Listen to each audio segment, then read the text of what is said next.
বিড়াল আপনার বাড়িতে আছে, শুটকি মাছটা বিড়ালের সামনে রেখে দিয়া আপনি এবার বিড়ালকে হাফিজুর রহমান সিদ্দিকীর কণ্ঠে আপনি সুন্দর একটা ওয়াজ শোনায়া দিলেন, যদি এখান থেকে একটা শুটকি খাও 10টা বাড়ি দেওয়া হবে, সবগুলি খাইলে তোমারে জানে মেরে দেওয়া হবে। ওয়াজ করে আপনি ছেড়ে দিলেন, শুটকি রেখে আপনি পাশের রুমে যেয়ে ঘুমাইলেন। সকালে উঠে দেখেন যে বিড়ালের সামনে শুটকি 2টা এখনো আছে। সবাই যেহেতু শেষ, একটা চিঠি এসেছে আমার কাছে উপজেলা থেকে। এখানে মূল বিষয়টা বলা হয়েছে মাদক সম্পর্কে বলতে।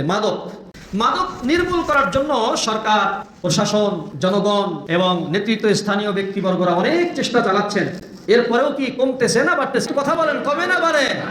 আমি শুধু একটা থিওরি আপনাদেরকে বলবো, একটা আজকে থেকেই কমবে যদি এই নিয়মটা আপনারা ফলো করেন। একটা ছোট্ট উদাহরণ দিয়ে বলবো, বিড়াল আপনার বাড়িতে আছে, শুটকি মাছটা বিড়ালের সামনে রেখে দিয়া আপনি এবার বিড়ালকে হাফিজুর রহমান সিদ্দিকীর কণ্ঠে আপনি সুন্দর একটা ওয়াজ শোনায়া দিলেন, যদি এখান থেকে একটা শুটকি খাও 10টা বাড়ি দেওয়া হবে, সবগুলি খাইলে তোমারে জানে মেরে দেওয়া হবে। ওয়াজ করে আপনি ছেড়ে দিলেন, শুটকি রেখে আপনি পাশের রুমে যেয়ে ঘুমাইলেন।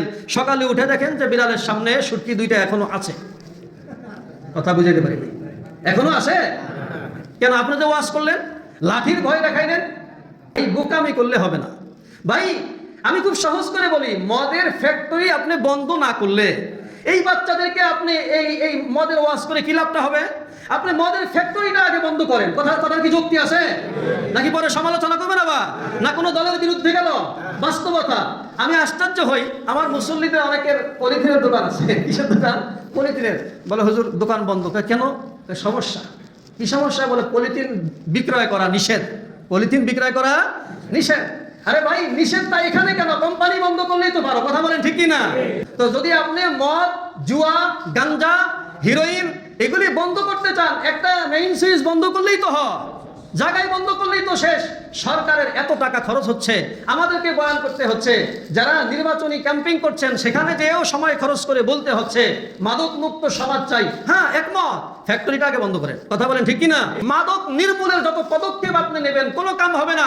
বিড়ালের সামনে শুটকি মাছ রেখে যেমন ওয়াজ করলে কাম হয় না, মাদকের ফ্যাক্টরি আর কোম্পানি চালু রেখে এর বিরুদ্ধে মিশন চালু করলে কি বলেন, ভকাটেরা মদ খাওয়া বন্ধ করতো না। সর্বশেষ কথা, এই মাদক চোরাচালানির ভিতরে জড়িত আছে অনেক তথাকথিত বড় বড় ব্যক্তিরা। কথা বলেন, ঠিক কিনা? আছে কিনা? তাদেরকে আগে সোজা হইতে বলেন, এই 2টা কাজ করেন, মাদক কালকে থেকে বন্ধ হয়ে যাবে। একটা ফ্যাক্টরি বন্ধ করেন, আর তথাকথিত নেতা যারা মাদকের সাথে জড়িত আছে এদেরকে আগে আইনের আওতায় নিয়ে আসেন, দেখবেন যে মাদক কি হয়ে যাবে, নিয়ন্ত্রণ হবে। কথা বলেন, ঠিক কিনা? আমাকে চিঠি দেওয়া হয়েছে, আমি চিঠির হক আদায় করেছি। এত লম্বা কথা বলার টাইম নাই। আল্লাহ পাক আমাদেরকে বোঝার তৌফিক দান করুন।